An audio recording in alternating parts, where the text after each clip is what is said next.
A retired priest accused of assaulting a First Nations girl at a former Manitoba residential school over 50 years ago has been acquitted. A warning, the details shared in this story may be disturbing for some. 93-year-old Arthur Masse was found not guilty Thursday after he was accused of forcing himself on residential school student Victoria McIntosh sometime between 1968 and 1970. She testified she was assaulted by Masse in a bathroom at Fort Alexander Residential School north of Winnipeg. McIntosh was around the age of 10 at the time.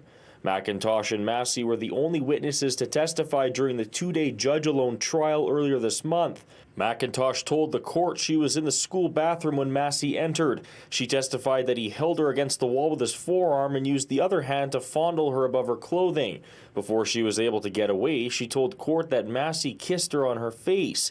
McIntosh said the alleged assault lasted about a minute and Masse told her not to tell anyone. McIntosh told court that she tried to forget Masse's name but always knew what she went through. Masse, who was charged last year, testified he did not assault McIntosh and had no recollection of her or ever having interacted with her. His lawyers argued that McIntosh was inconsistent with her testimony, and given the nature of the allegations and the passage of time, that the court cannot deem her a reliable witness.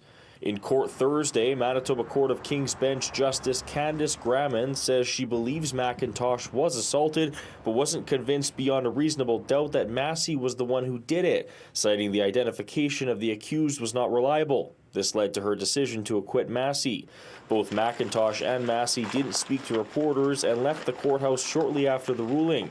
McIntosh had a lot of support from family and friends in court. Melissa Morisseau was in court supporting McIntosh. No justice has been served here today. It was very quiet in there when that verdict was announced. Yeah, it took everything in me to not jump up and say this is bull. Nobody's heard her as a child or as a survivor. Is that how people feel, that her voice wasn't heard? Well, we saw the results today, didn't we? Catherine Strongwind from the 60 Scoop Legacy of Canada says the acquittal is disappointing. Quote, "For all survivors, this verdict is a slap in the face.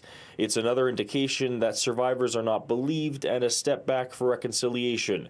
We need justice now before more survivors age and pass away. We want to heal, we want to grieve our lost children, and most of all, we need to bring our precious children home." In Winnipeg, Alex Karpa, City News.